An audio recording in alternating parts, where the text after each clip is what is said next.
Hello mga kasubs and welcome to the Sarsicles TV. You have me, Mark, and for tonight we will listen to... The video title is Impromptu Challenge with Stell of SB19 and Fourth Impact, Almira. But based on the thumbnail... Is it the thumbnail? Yeah. The title of the song is Love on Top by Beyonce. This was recommended to us by Zaira, Anand. Zaira, maraming salamat, and also maraming salamat to everyone who have been completely supportive of our channel. Salamat for watching, liking, and sharing the content and the ads that go with it. Salamat for the kind words in our comments and community section. To our unsubscribed viewers, please click on the subscribe button. That will help the channel a lot. Also a big fat thank you to our members. These are individuals who show extra loving to our channel. I hope hindi kayo magsawa, and I hope those of you who are still curious or still having second thoughts about becoming a member of the channel, check out the information and see what it has for you.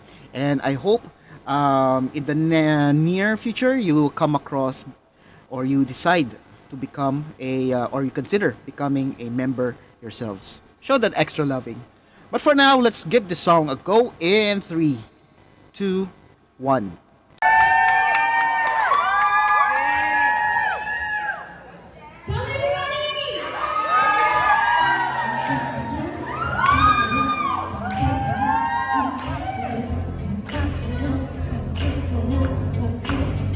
Bring the beat.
Kiss you again and again and again. Come on, everybody! Everybody asks me why I'm smiling out from ear to ear. Oh no, it's perfect, but it's smoother after fighting through my tears. Got a little foot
that is the end of the song.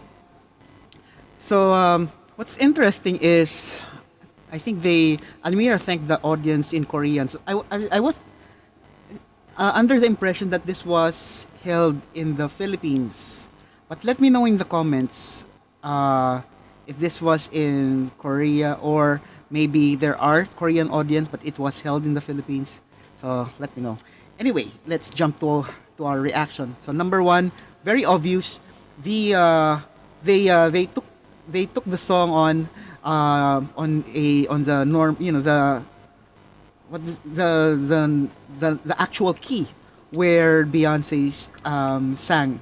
So that in itself, it presents a challenge because there are two vocalists, one male, one female. So the question there is, will they be able to perform at that key? Usually, um, some singers do change the key in order for it to be within their range. So based, just guessing that this is well within the range of the both male singer and Almira, or Stell. Sorry, Stell. Okay, let me correct this one. Okay. So the song started.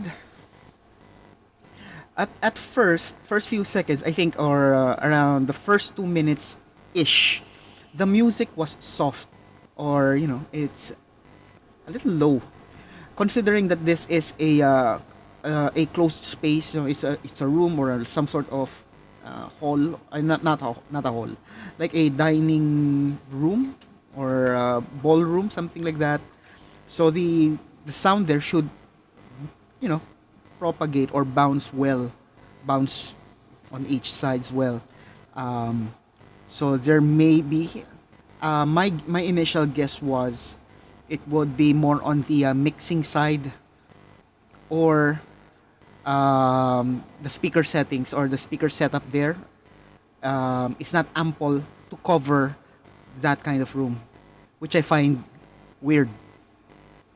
But anyway, 1 minute 24 seconds into the song, you can see Almira signaling someone, something like this. Increase something, maybe increase the volume of the mic, or maybe, just do, asking probably the mixer to do something. And you would see the noticeable change in audio around 1 minute 56. So it is still subtle, but much better than the first few minutes of the song. Uh, I think one of the challenges when you're performing in this kind of venue is that, or in this setup, you would notice there's no monitor. So the performers will completely rely on the same speaker that the audience is listening or hearing. So if it is far, if it's near the performer, they would think that the sound is ample for everyone. So they would not make any changes, but it can be possible that those who are behind the speaker or a bit far from the speaker they would be hearing differently. Same goes if the speaker is too far from the performers. Those at the back will enjoy the music, but those in front may not have the same experience. So that was a good thing that Almira did. She was conscious enough to realize, to identify that there is some opportunities with the sounds. She gave the signal. There were changes made, so it gave a better experience to the listeners, to the audience. I would say that this song turned out to be an example of true collaboration and not a competition. Sometimes when you pair with someone, it's not really like a written thing, but you will have that feeling that you need to put out something better than the other. So it tends to become a competition because you're more focused on your own part of the song and not really mind too much about the other, because you have that mindset that we are both professionals. So it's up. So he covers his ground. I'm gonna cover my part of the song, and then we should be good. But here it's an example of true collaboration because number one, they support each other. You can really see a level of mutual admiration from each other. Almira looking after Stell in terms of the audio at the first part. And just like kids, they really show, they're not really good in hiding their admiration for each other. They really show during the performance, 3 minutes 46, when Almira did the something like that. Sorry, I cannot actually do what Almira was doing, but you get the picture. On 3:46, she did that, and you can see Stell in awe. You can even see him doing this at a certain time. 4 minutes 10 seconds is when it was Almira then who showed admiration towards Stell's part. I have to give it to Stell. He does have a very interesting range, quite high. But even at that level, you can still see the masculinity. You can still see some depth, thickness, or it's still well modulated. It's still intact. In Tagalog we would say whenever a guy tries to attempt to go high, or they tend to get out of range, and then it results to a tone or a voice that is basag, or I would in English when a guy tries to reach for a high note, they tend to go outside their range, not realizing that, and it results to a shattered sound or a shattered voice. That's the English translation of basag, or broken voice, or shattered voice, something like that. But here, he was able to do it really well. So going back to being collaborative, so that's what I like about collaboration, because when you do things collaboratively, both of you are winners. And the real winner would be the audience, actually, because they're the ones who are gaining, who are the ones getting the experience from the performance. Unlike being competitive, in this kind of performance, it's not really conducive, because when you tend to be competitive, then the outcome would be there will be a winner and there will be a loser. So that is my reaction. Let me know what you think by leaving it in the comments. If you haven't done it yet, please click the like button, subscribe to our channel, smash that bell notification and the one that says all, so that whenever there's something new on the channel, you'll be the first to know. Tell your family and friends about the Sarsicles TV, and most importantly, stay safe, everyone. I'll see you on the next video.